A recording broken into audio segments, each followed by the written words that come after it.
A treacherous night ahead for Florida as darkness begins to fall. And Hurricane Ian continues its catastrophic rampage. Tied as the fifth most powerful storm ever to hit the United States. One of the hardest hit areas was Sanibel Island. The island taking the brunt of Ian's impact as the monstrous storm made landfall. The mayor has called Sanibel uninhabitable after Hurricane Ian tore through the island. Sanibel's destruction. Once a picturesque escape for vacation, now the scene of complete devastation. When Ian first roared ashore, the hurricane's fury was most severe. And it got hit with biblical storm surge. Winds gusting up to 150 miles an hour. That rapidly spun itself into an electrified killer. More than 100 deaths, most by drowning. Block after block with roofs blown off, homes damaged or destroyed. The price tag for recovery estimated at more than $100 billion. Do you know where we stored the snorkeling stuff? Yeah, I think it's in this back closet back here. Let me check. So I've got a question for you. What do you do when the hurricanes of life hit? Because we all know that we will not escape this fallen world without incurring the heartache, without incurring the damage of the hurricanes that inevitably will show up on our shores. Now, these could be hurricanes from the sins of others unjustly acted out on us, or they could be hurricanes we have caused ourselves by the decisions to sin in our own lives. For most of us, it's a combination of both, and this has been a challenge throughout human history.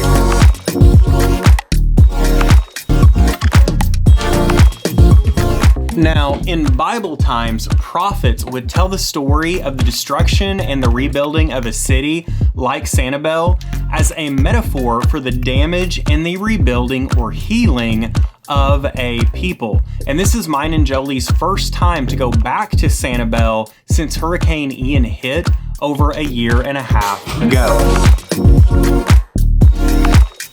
While we are there, we want you to go on a bike ride with us around the island so that we can observe firsthand the rebuilding. And while we do that, I want to discuss what the Bible has to say about rebuilding and healing from life's storms.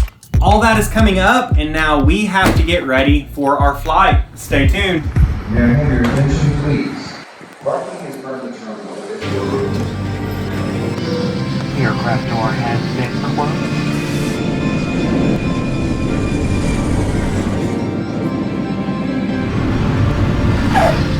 Sanibel Island, this storm has forever changed them. A lone bridge connecting the island. We asked the sheriff, how long will it take to get that bridge up and rebuilt?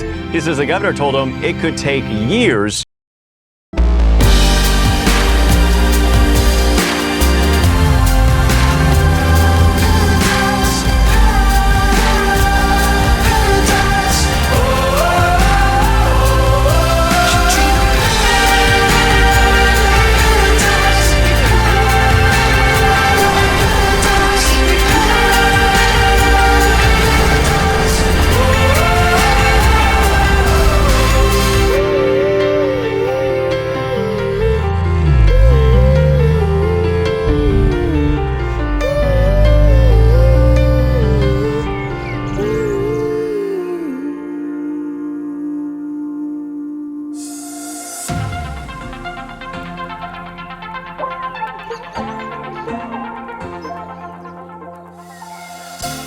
It is a beautiful morning for a ride.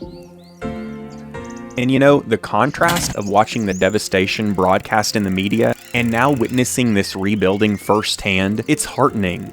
It makes me consider the metaphor of how willing God has been to rebuild my broken life when I've allowed Him to be the builder of the work site of my soul.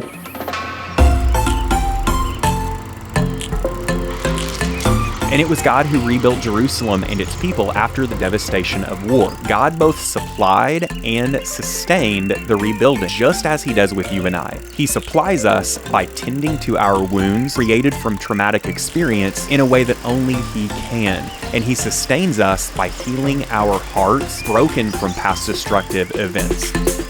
Now, the cost of this project, it is simply allowing Him to be the supervisor of our rebuild. If we do, He promises to bring peace around the work site of us, you and I.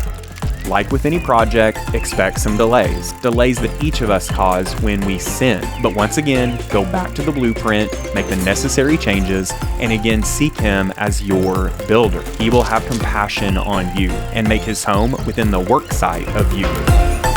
Any of those hurricanes from your past that have devastated you, that might even have brought you near ruin, those will be addressed lovingly by His divine reconstruction, bringing the building blocks of you together better than before as His loved child, promising to honor you as His beautiful structure. Humans have never been and never will be built on a solid foundation until we allow God to be the master builder. The New Testament reminds us that as baptized believers, hurricanes will still come, but if we keep our faith, Christ promises to create a solid foundation capable of withstanding any hurricane that comes ashore.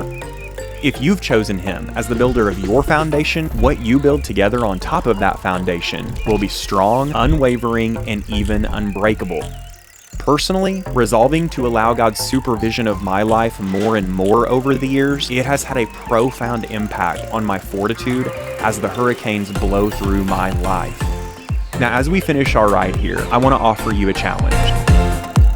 If you have not chosen Him as the builder of your work site, or somewhere along the way you took the project back from Him, fire yourself immediately before the next hurricane hits. Plead with God to take back the project of your soul with desperate urgency and allow Him to build you into something beautiful and unwavering, sustained, at peace, and unbreakable.